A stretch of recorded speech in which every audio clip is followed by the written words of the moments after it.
Hello everyone, welcome to my channel. Please subscribe and keep watching more details.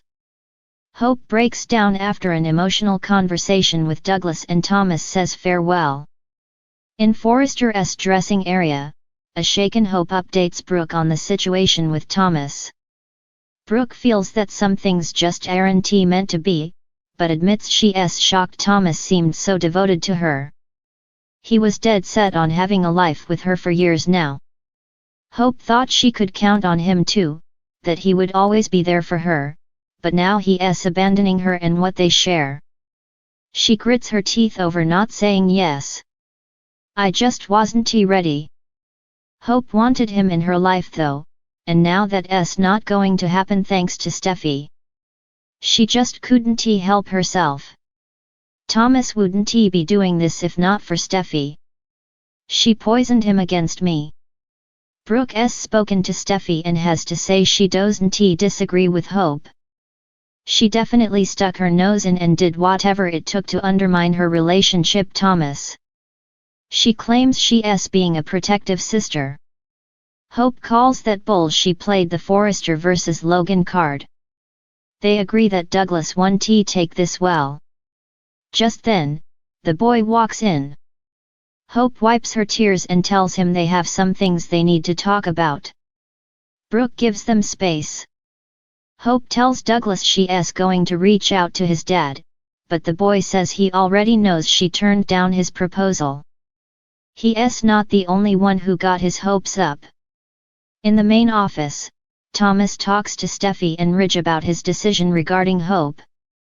Ridge grunts, "It's a big step, son." Thomas says it's a necessary one. Brooke walks in and tells Thomas she's not sure he realizes how devastated Hope really is. Steffi snarks that she's experiencing the consequences of her own actions. Brooke volleys that it's the consequences of her interference. Brooke asks Thomas if this is really necessary. Thomas asks, "What's with the 180? Your daughter didn't want to marry me. You got what you wanted." Ridge says Brooke didn't want to see either one of them hurt. Thomas says Brooke hasn't wanted him with Hope for years. Brooke squints at Steffi. Brooke tells Thomas this isn't what she wanted at all. Steffi rolls her eyes. Brooke reminds Thomas she warned him he might be disappointed. Ridge grunts, disappointed his whole world crashed around him. Steffi chimes in, "Yet, because Hope's daughter used him and finally Thomas came to his senses." Thomas can't have Steffi attacking Hope. He tells Brooke he loves her daughter and wanted to spend the rest of his life with her, but she doesn't want that. "This is what you wanted in the end." Brooke didn't want to see the two of them in anguish like this. Brooke yells at Steffi, "None of this would have happened if you hadn't involved yourself in the first place." She rants about there being children involved. Douglas is with Hope right now. What's he going to do when he finds out his father is leaving his mother? In the dressing area, Douglas asks Hope why she made it seem like they could be a family. She replies, "We are a family." Douglas states that she doesn't want to get married. Hope tells him she doesn't, not today. She's not ready for that big commitment yet, but that doesn't mean she won't be ready in the future or that she doesn't want to be with his father.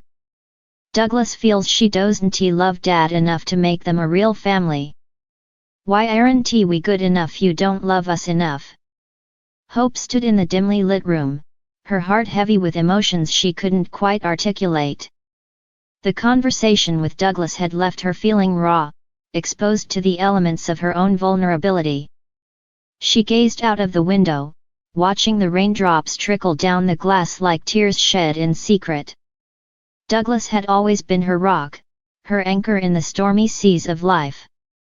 But tonight, something had shifted between them.